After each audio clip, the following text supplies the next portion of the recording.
Assalamualaikum warahmatullahi wabarakatuh.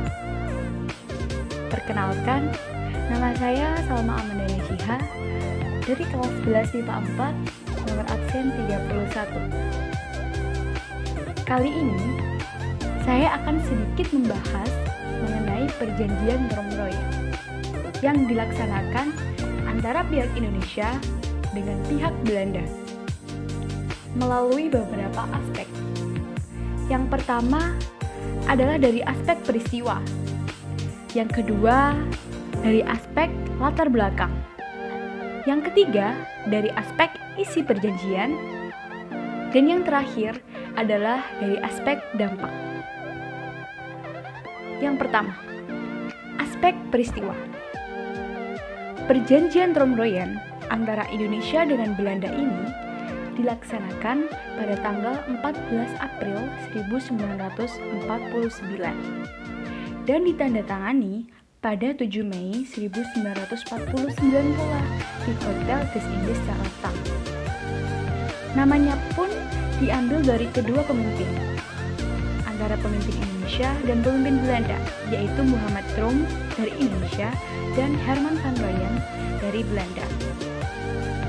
Yang kedua, aspek latar belakang.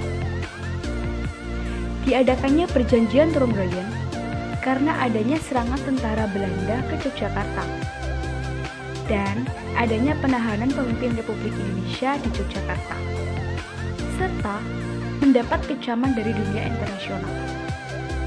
Dalam agresi militer kedua, Belanda mempropaganda TNI telah hancur. Di sini Belanda mendapat kecaman di dunia internasional, terutama dari pihak Amerika Serikat. Yang ketiga, dari aspek isi perjanjian.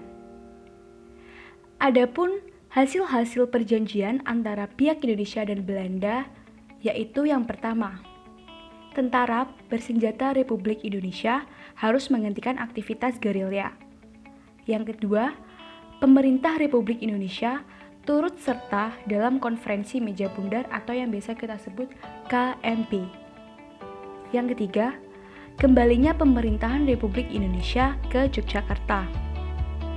Yang keempat, tentara bersenjata Belanda harus menghentikan operasi militer dan pembebasan semua tahanan politik.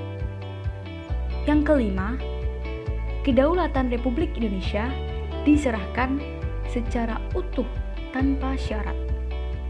Yang keenam, dengan menyetujui adanya Republik Indonesia yang merupakan bagian dari negara Indonesia Serikat.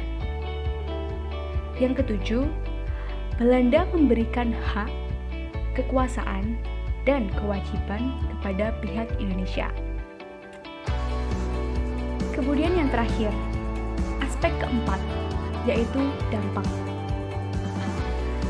Dengan tercapainya kesepakatan dalam perjanjian Tromroyen, maka Pemerintah Darurat Republik Indonesia atau disingkat dengan PDRI di Sumatera memerintahkan Sri Sultan Hamengkubuwono IX untuk mengambil alih pemerintahan di Yogyakarta dari tangan Belanda. Sementara itu, pihak TNI dengan penuh kecurigaan menyambut hasil persetujuan itu. Namun, Panglima Besar Jenderal Sudirman memperingatkan seluruh komando di bawahnya agar tidak memikirkan masalah-masalah berikutnya.